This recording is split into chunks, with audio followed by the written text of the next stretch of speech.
Welcome to Teenage Tides, Navigating Life's Waves, where we navigate these tumultuous yet transformative waters of adolescence. I am Pahul Jabal, a graduated sailor as the literary captain of the school for 2 vital years, along with being an upcoming poet and author, excelling both in academics and sports and balancing it all. With me here is Yashika Sharma, another alumni seasoned as the head girl of the school for batch 2023-24, a rising model and an outperforming painter excelling both in academics and co-curriculars, balancing through it all. Today, we will navigate the ups and downs, the triumphs and failures of adolescence. So put on your life jackets and let's set sail on this exhilarating voyage. Welcome aboard. So Yashika, one of the major concerns of students these days is stress, the constant pressure to excel in examinations, live up to the expectations of their parents and teachers, and by the end of it all, also succeed in choosing the right subjects for themselves. What were your experiences in that moments? When I chose subjects, my parents were clear that I will not take arts, but I was interested in the subjects that were in humanities. I was interested in studying psychology and IT. My father said, do science, and I was not good at maths. So मैंने पापा को बोला कि पापा, I can't do maths. So he said कि go for commerce then, but you're not taking arts. So I convinced him कि नहीं पापा, that is something that makes me happy, जिसको करके मैं कभी पूरी ज़िंदगी में बोर नहीं होंगी. And that is something you should always go for. Do something that is really interesting and you can do for your whole lifetime without getting bored. So my parents were convinced that take arts, and now I'm a humanities student and I am succeeding in this just because I took what I really wanted to study. So you chose passion over what your parents wanted you to choose. Yes. Did school play a role in choosing that?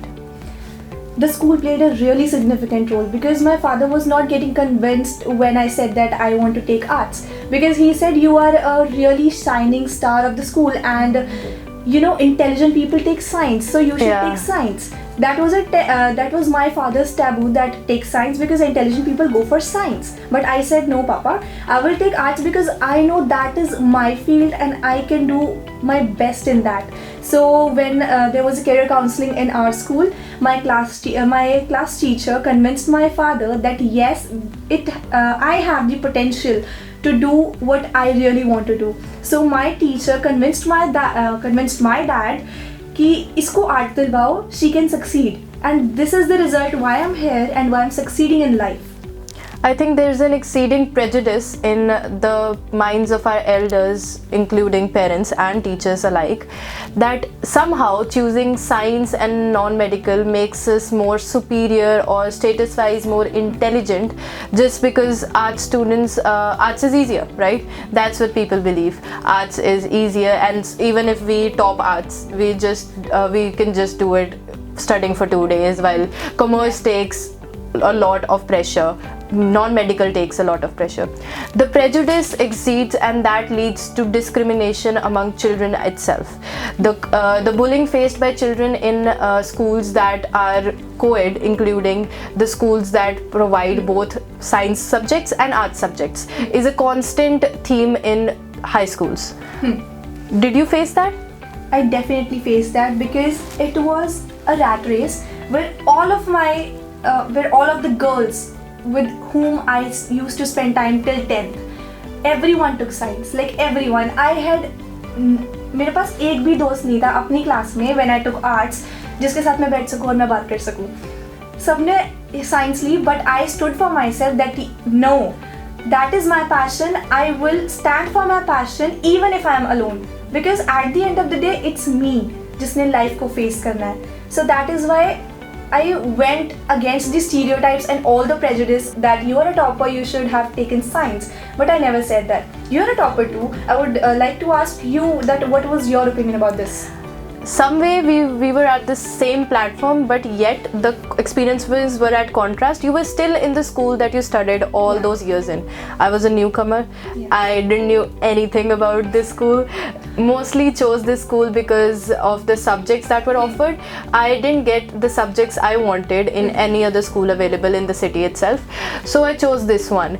I have seen you on the first day just coming into the class and just sitting normally and not talking to anyone. And I personally believe that school has played a really significant role in developing your personality. Yeah. How did it help you? I was an introvert, always have, always will be. I come into the school, I studied my subjects, my free periods were spent in the corner of the classroom reading a novel while everyone else were roaming the school doing God knows what. So I had opportunities in this school, a lot of them. Always been an introvert, but I that knowledge I gained from reading, that hobby provided me knowledge that was vocabulary and ways of speaking, different cultures, that accelerated me into being a student that integrated all those parts of my life into being an all-rounder. I tried, I've always been into sports. One of my major passions was sports. That was, I think, more of a genetics thing than being passionate. But I tried being an anchor.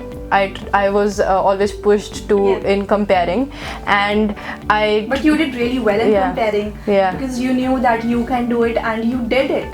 Choosing the subjects that we were both passionate about helped us deal with a lot of things, helped us uplift our confidence, and honestly provided platforms that we knew we could excel at. The main perspective behind this was it helps us with an exam stress, because at the end of the day we chose these subjects. This was our decision. So it helped us balance that mentality that you have to study, and we were actually interested in studying at that point. And if you're non-passionate about any subject and you are just in pressure that, oh, I have to study this, you won't be able to score good and do good, that is not something that you like. Do something that you like, that makes you feel like, yes, this is something I really want to gain knowledge about. So as a person who went through the timing of examination stress, how would you deal with that? I personally just do ki, okay, I am prepared, mujhe aata hai, I know that, and a little confidence boost. Confident, but not overconfident that yes, mujhe sab aata hai, because when you're overconfident, you just start forgetting the things that you know. You already know. So that is a really bad sign of having overconfidence while you are giving your exams. So it varies from person to person. You must have other things that you do while examination stress. I have more of a concentration problem than actually remembering things. I am one of those people who read it once and then don't forget it. But the concentration issue is I don't even concentrate at reading it sometimes. So I use one of the techniques called Pomodoro technique. I have been using it since 10th standard and it has honestly helped me a lot. This technique helps you concentrate, and because it sets a boundary. You are not free to be like, I'll study for an hour, then I spend one layer hour. So this boundary helped me concentrate more. Pomodoro technique is when I use 25 minutes of a study session, then 5 minutes of break, then 25 minutes study session again. And after 4 study session, there is a 15-minute break. After 8 study session and half an hour break. So the reward increases the more I study. And it increases your motivation that yes, I did something productive. कि मैंने आज कुछ ऐसा किया है जो you feel satisfied and relaxed कि yes, कि आज मैं पढ़ रही हूँ, and this will result in something really fruitful. Yeah, there's this Pomodoro app that I have on my phone. So it shuts down all of my other apps. No notifications, no phone calls for 25 minutes, and those 5 minutes it opens it again. That immensely helped me. I'm not a phone addict, but let's just say I am, because on my phone even I am not a social media person. I would much prefer reading, and that's also on phone these days. So it shuts down those perspectives that I have other distractions. It helps me focus my complete attention towards my task. That has helped me immensely in examinations. So social media, always been a distraction, always will be a distraction, especially in this age. We the Gen Z people grew up on it. We were literally born with it in our hands. We can just think that, oh, social media is not good. The perspective that social media just sucks you in. I have never used any of the social medias, but the second I stepped into 11th standard and I noticed everyone has been on their phone, I was like, hai kya isme? And then when I tried it, it was so, oh my god, this most distractive thing ever. You don't even realize where those hours went. You just take a 5-minute break scrolling the reels, but it turns out that you have spent 30 minutes and then there is a sense of guilt. Oh, main padhi nahi ab fir se. So this is something that one should be careful about See, my profession, I'm a model, and my profession relies on social media. I have to use social media because I am managing my time. I'm giving proper time to social media and proper time to my studies. When I'm studying, then I'm studying. जब मैं social media use कर रही हूँ तब I'm not thinking about study कि यार मेरा एक chapter रहता है अभी. When you're into something, give your 100%. When you're into another thing, give your 100%. I think this is one of the major reasons of constant stress these days, because students have this perspective of just focusing on one thing, and when they try to when you open a book and try to study, and then suddenly you realize after 30 minutes, oh, I read everything, but I'm passively reading. Nothing is getting stored in my mind. The unconscious mind is working. The retaining power isn't there. Then you focus, then you are like, okay, I'll take 30 minutes break, come back at it again. The 30 minutes break that you take, you are still at the back of your head, you're thinking, I didn't study, I have so much to study. The break didn't work, the productivity hour didn't work, and then you are burned out. Yeah, we both are psychology students and we both know very well the reasons of forgetting. When your unconscious mind, जब आपका unconscious mind सिर्फ चल रहा होता है ना, then you are not productive at all. अगर आप सिर्फ book खोल के पढ़ भी रहे हो and you are like कि yes, I'm reading, but inside there is nothing going inside. And when you're sitting for the exam and you're like, I have read this, but मुझे याद नहीं आ रहा. Page number याद रहता है. Page number याद रहता है, लेकिन words याद नहीं रहते. That is a result of forgetting due to interference. Your conscious doesn't even retain it because it's not active enough. Major reason behind this forgetting could also be counted as the short-term memory, as we read about. People would prefer cramming at nights, on a night before the exam even, and then suddenly the next day they won't remember it because their short-term memory retained it. They remembered for that night, and then they wake up in the morning and it's all gone because you didn't revise it. Maintaining rehearsals weren't there. You just crammed it and sat for the examination. The stress cleared it all out. Clean state. You don't even remember anything. Children don't understand कि एक रात पहले पढ़ने से आपकी वो productivity exam में आपको वो results नहीं देगी that you are expecting. So when you are reading something, when you are learning something, so just do maintenance rehearsals. Maintenance rehearsals बार-बार उसको पढ़ो, बार-बार उसको mind में रखो. Circling back, this perspective that we both have about our life, school played a great role in this. Great role. I was pretty sure about my subjects. I had this vision in my mind. I have always been someone who would choose the goal and then circle back. Like, what do I need to do to achieve that?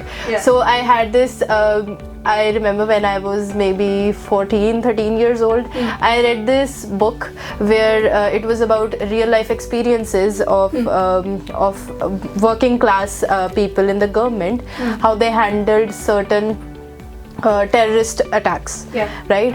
And it was about the American government.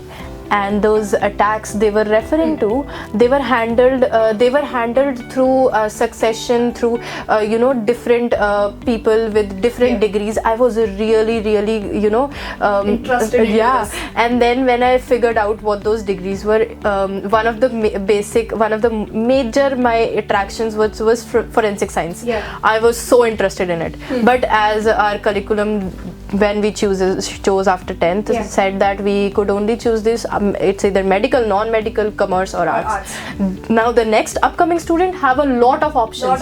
We don't get that. But so I chose then I read more, and then I found out about FBI agents. Oh my god, when I tell you I was interested, I was totally into it. Then I have been reading about this since so many years. Then suddenly usually my answer when someone before this happened, usually my answer when someone asked me, what do you want to become when you grow up, would be doctor. Why? Because my mom said so.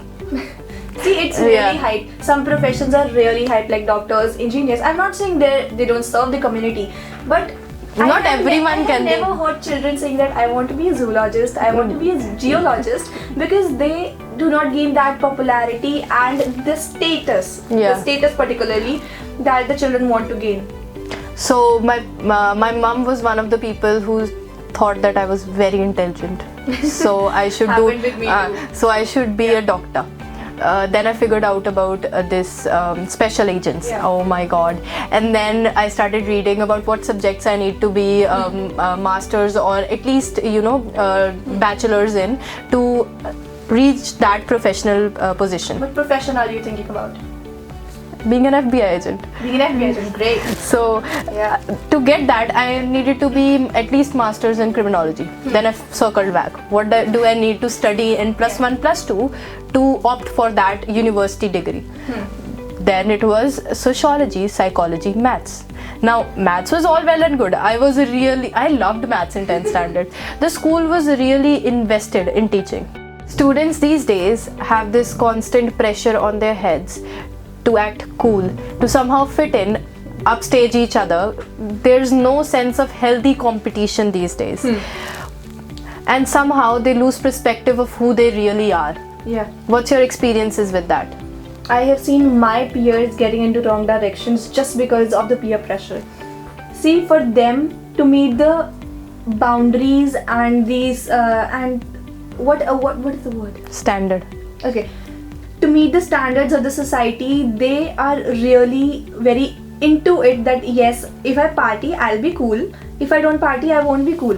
If I sleep at 10 p.m., I won't be cool. If I sleep at 3 a.m., I'll be cool. So this is something that they have lost in themselves, and this has led to a less social identity and a less self-esteem, that they are living for somebody else. Yeah. They're not living for themselves कि यार ये मेरी जिंदगी है. I will do what I want to do. I have heard people go that if they're gonna submit their assignments on time, they are somehow not cool. Like seriously, paying attention to your studies is not cool not these cool, days. yeah. Like your whole future depends upon this. Just agreeing to people who think that this isn't important enough. You don't know what they actually are doing. There are people around us who would excel at the things that we are talking about and still keep up a front that no, we aren't doing anything, so that the other people, the peers that could have excelled too, they just follow their lead.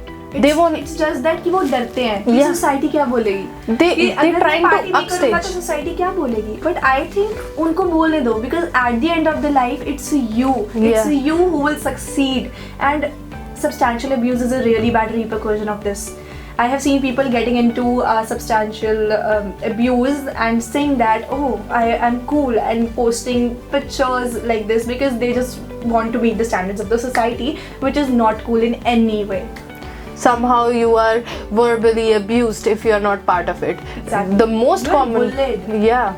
You are aggressively bullied कि ये तो पढ़ता रहता है, ये क्या करेगा? Nerds. So, exactly. Nerds is the word that is used by the peers to define themselves, but don't let it define you, that who you are. Summing it up, penultimately it is how are we mature enough to sit here and talk about the things that we know our generation faces every day.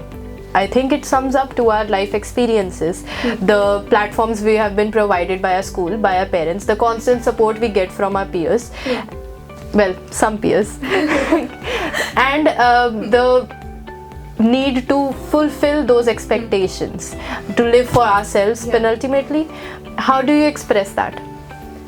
I think just believe in yourself, that whatever you are doing is for you, not for others. Just don't live for other people, because anything multiplied by 0 is definitely 0. So you will be 0 at the end, so that won't make any sense. So believe in yourself, do whatever you want to do. Don't think society kya kahegi, because they will say even you succeed, they will say even you lose.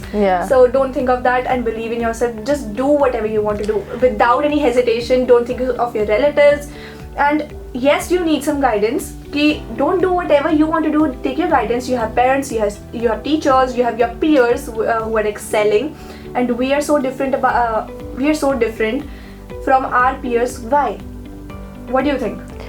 Because at the end of the day, we accepted what knowledge was provided to us. We listened to our teachers, we listened to our parents. We have disagreed with our parents, but when we disagreed with our parents, we were backed by our teachers. And when we disagreed with our teachers, we were backed by the parents. There was always a constant support of elders above us, peers. So there was somehow the approval that yes, you are right somewhere, it motivates you to the end that yes, you are going right and yes, you can fulfill your I'm dream. not saying that someone's thinking might always match to their parents or elders. I'm just saying that if you think you're right, maybe consult another elder. Maybe we can do that. Yeah. But everybody is not born up and brought up in a same social and environmental factors, so it can vary from person to person. My ways of adapting will be different and your ways of adapting will be different, so it depends. But don't lose your identity, because you are different, you're born different, you have your own DNA. That is the biggest motivation you can have to be different. Teenagers these days are losing perspective of who they truly are to gain the approval of their society. And they don't even know it. They don't even realize it's happening, and they constantly have this bull of a pressure on the top of their head that approval, I want approval from everybody. Not even like no one has approval from everybody. You can't agree. Everyone is not gonna agree with you ever, but you have to live with that fact.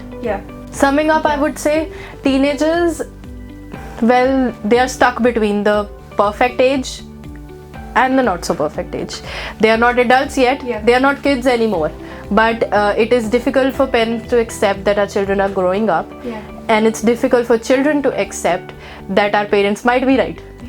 So consulting with elders is important, consulting with yourself is important, following your passions is important, because at the end of the day you have to live with the choices you made as teenagers. Those teenage life crisis is gonna lead up to midlife crisis. Maybe you can handle only one and actually retrospect about it. Nobody wants to live with the guilt of fear at the age of 30 or 40 that मैंने वो choose क्यों नहीं किया, मुझे वो कर लेना चाहिए था. So I think just be who you are and do whatever you want to do, and don't think of the society. But consultants from your elders, from your teachers is really important, because they won't think anything bad for you. They always want you to succeed more than them. That is the perfect example of being a teacher and a student relationship. Being misunderstood and being not seen is a feeling every teenager has. But honestly, everyone has been through that phase. Talking to the parents, the teachers, they have been through where you are. They know those life experiences. Maybe the generation is different, maybe they had less problems than you do these days, but talking is gonna help. That is the best thing you can do to yourself. Talk, express yourself. So it was great time with you, and I hope our views have helped you in knowing what you are and who you are.